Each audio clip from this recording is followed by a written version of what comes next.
5 seconds to go. Sir, our constitution has also emphasized this composite character of our culture, the language which is going to be the official language of the Indian Union. It has been laid down in the constitution will reflect the diversity of our composite culture. There is no attempt anywhere at establishing uniformity. From this point of view, the attempt to reorganize the state, recognizing the differences which exist, is a move in the right direction. It is a wise and a statesmanlike move. The essence of statesmanship is not to do something according to a formula. Something may be ideal on paper, but when we face certain facts, the essence of statesmanship is to face those facts and to recognize the differences or the diversities or the difficulties which exists, and then to find a solution in which these difficulties, these diversities and these differences may be reconciled. The present bill takes a further step in that direction, but my regret is that this bill did not form a part of the states reorganization bill. If the proposals contained in this bill had been presented as a part of the general proposals in states reorganization bill, perhaps this extra attention which has been paid to the particular problems discussed in this bill would not have been given. So much time and attention would not have been consumed over this question if we were dealing with a larger number of problems. When we look into the totality of the situation in India, we look at the problems in a general way, but when we isolate one particular problem from the general totality of the picture and look at only one isolated problem, there is always a risk, there is always a danger that we might exaggerate the importance of some particular items.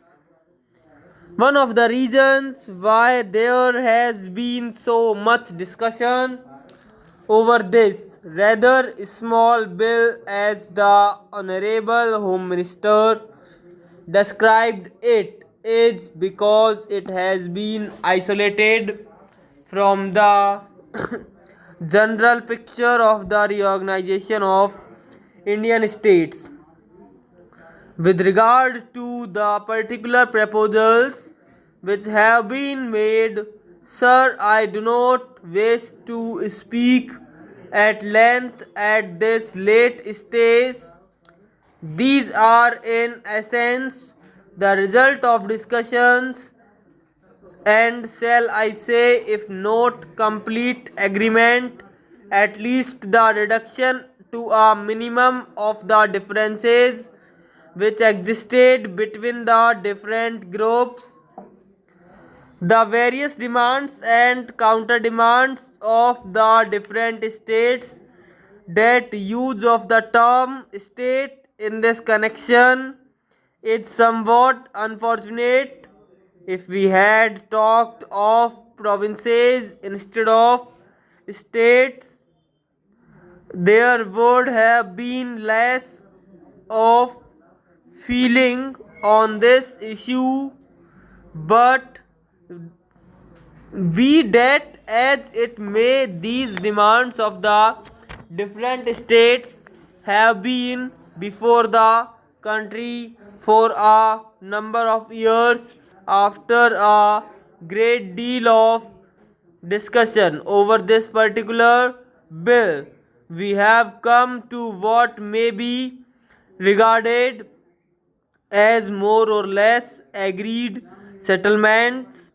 The Bengal government had made certain demands. The Bihar government had made certain demands. Perhaps in a case like this, it would have been better if these demands had not been made publicly in that particular manner. It might have been better if the governments had discussed it among themselves, but whatever that be, the States Reorganization Commission took into consideration all the recommendations, all the demands, all the claims, and counterclaims of the different states, and they made certain recommendations with regard to the transfer of certain territories from Bihar to Bengal in the northern region and certain territories from West Bengal to Bihar. So far as the territories in the north are concerned, unfortunately, as the Honorable Home Minister stated today also, there was a defect in the proposal of the States Reorganization Commission, but my honorable friend Pandit Kunjru, who is absent today, made it very clear in his speech before the House that mistake had arisen because the commission had been given certain defective maps. The idea of the commission throughout was to suggest the redistribution of the territories in the northern region in such a way that West Bengal may become one compact state. They had made the particular recommendation which they made partly because one of the rivers in that region is continually shifting its channel, and partly because defective maps had been used. And Pandit Kundru, in his speech before this house, left no doubt in the matter that if the correct maps had been before them, they would have framed their recommendations in a manner which would have ensured that West Bengal was one compact state. As regards the needs of the compact state, I do not have to add anything after what was said by the Honorable Home Minister today.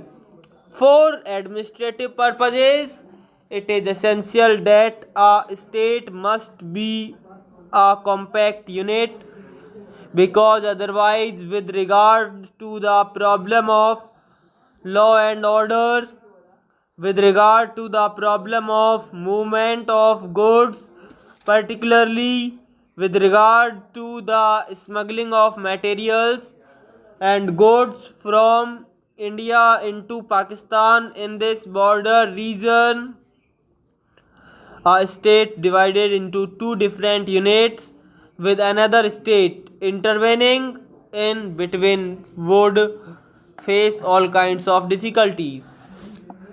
Now, sir, my honorable friend who spoke last also agreed that there should be a compact state of West Bengal, but he asked why should the boundary of this compact state be 200 yards to the west of the national highway.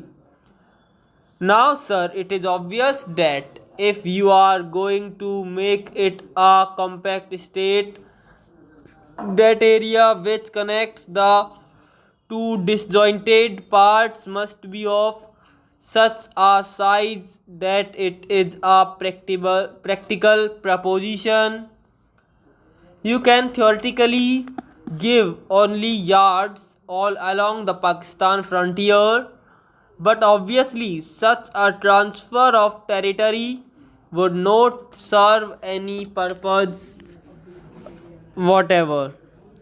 Now, a suggestion has been made that the national highway with an area of about 200 yards to the west of it would be the boundary line in order to ensure proper arrangements for the maintenance of the road and also for the proper vigilance.